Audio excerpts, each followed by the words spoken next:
This is Planet Pulse for Thursday, March 10th. The moon is in Taurus today. I'm Jeff Jower.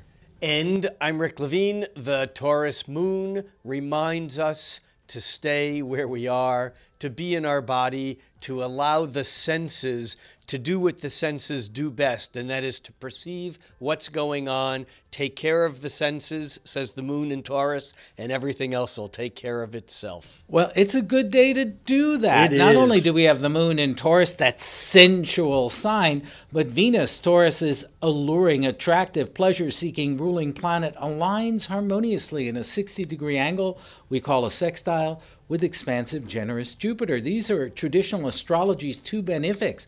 They're two good planets. This can be a pretty joyous and playful day. Yeah, it doesn't get much better when Venus and Jupiter are hooking up in a way that allow them to play nicely together, unless the moon is in Taurus.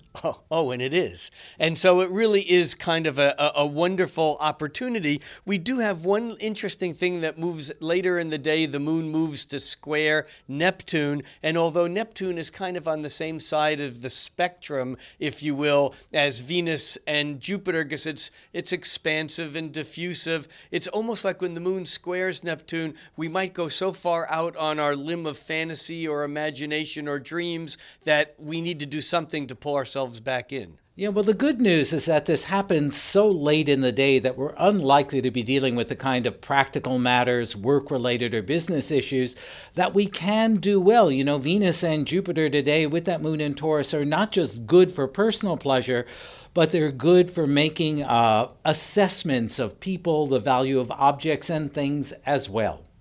I'm Jeff Jower. And I'm Rick Levine, reminding you to check the pulse of the planets here every day on Planet Pulse.